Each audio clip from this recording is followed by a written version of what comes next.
I was planning on releasing a Game of Thrones video next, but after reading chapter 406 and seeing how much Togashi has planned for Chrollo, I thought back on one of the most interesting dynamics in Hunter x Hunter.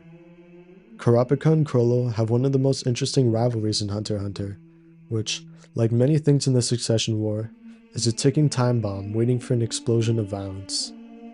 But what strikes me as interesting in their dynamic is that their lives are nearly exact parallels, from things like their childhood, their relationships to those around them, and even their nen abilities. With how interwoven their narratives are, we can not only find out more about the characters and their motives, but also about their futures and what a potential clash between them would look like. The easiest parallel to draw between them is of their childhoods. They are both born in communities of people who were shunned from society, the Kurtas and the people of Meteor City. But both of them suffer some act of violence that sets the course of their life. The Kurta clan is massacred, and Sarasa is killed. From this point on, the only goal in either of their lives is to avenge the dead by any means necessary. To fulfill these goals, they form a group of people who can support them, but something in their personality is ultimately unable to connect with them, which influences both of their nen abilities. Chrollo's Skill Hunter and Kurapika's Judgment Chain are both representations of the character's unique flaws.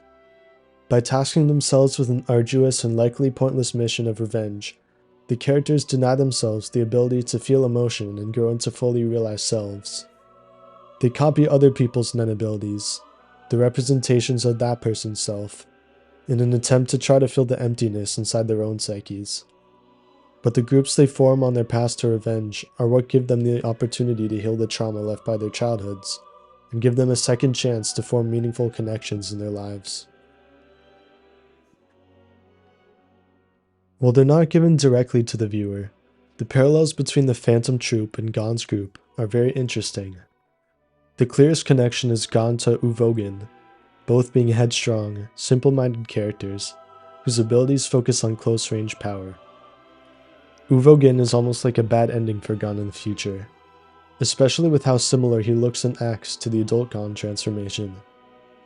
As for Killua, I first thought of Phaeton, since he's an assassin-like speedster who many think might be a Zoldyck. But Nobunaga, the closest friend to Uvogin and the one who seeks his revenge after his death, has another interesting parallel. He represents a parallel of Killua from a timeline where Gon dies. This is proven when he captures Gon and Killua. He tells them that he's drawn a circle and will attack them if they enter, forcing Killua to protect Gon. When Killua's escaping with Komugi, he says that same line and draws a circle with his own nen ability, though he keeps the same role as the protector. But with that aside, the key difference between the two groups is their goals. While Gon's group has different goals for each person, with Gon and Killua having pretty much reached their conclusions, the Phantom Troop was created with the sole purpose of exacting revenge.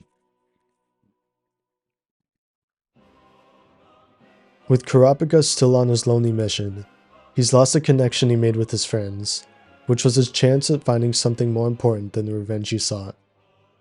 Just like Jing said, the real reward was in the detour, with Kurapika's mission only taking him further downward into obsession and loneliness. Chrollo's mission is what connects him with the other Phantom Troop members, though instead of outright leaving them like Kurapika did, he slowly becomes less familiar to them as their plan begins to crumble, and Chrollo becomes more and more determined.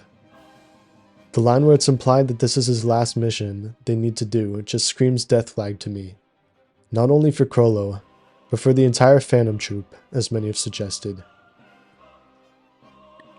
While Chrollo's fate seems to have already been decided, whether or not Kurapika will live is a different question, which really boils down to whether or not he could be freed from his downward spiral of vengeance. Maybe his isolation is his downfall, or maybe the fact that his relationships with others aren't connected to his revenge mean that he has a chance to change his path. But what I'm more confident about is that Chrollo's past and Kurapika's future will come full circle. Sarasa's head being presented to Chrollo was a real deciding factor in his dark turn, and there's a chance for just a parallel like that on the ship. Pyro's head seems to be in Serednich's room, which is just a Chekhov's gun waiting to happen. If Sarasa's decapitated head was the end of the first half of the Succession War, then Kurapika will probably find Pyro's head sometime near the end of the arc, which might be the final nail in the coffin for his hope of escaping his own downfall. The lost souls of Hunter x Hunter, while given a chance to abandon their revenge, are nevertheless headed straight towards their own destruction.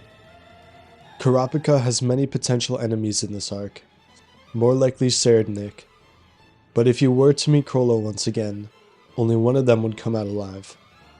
How poetic would it be if Chrollo's defeat is at the hands of someone just like him, as a direct result of his mindless pursuit of revenge?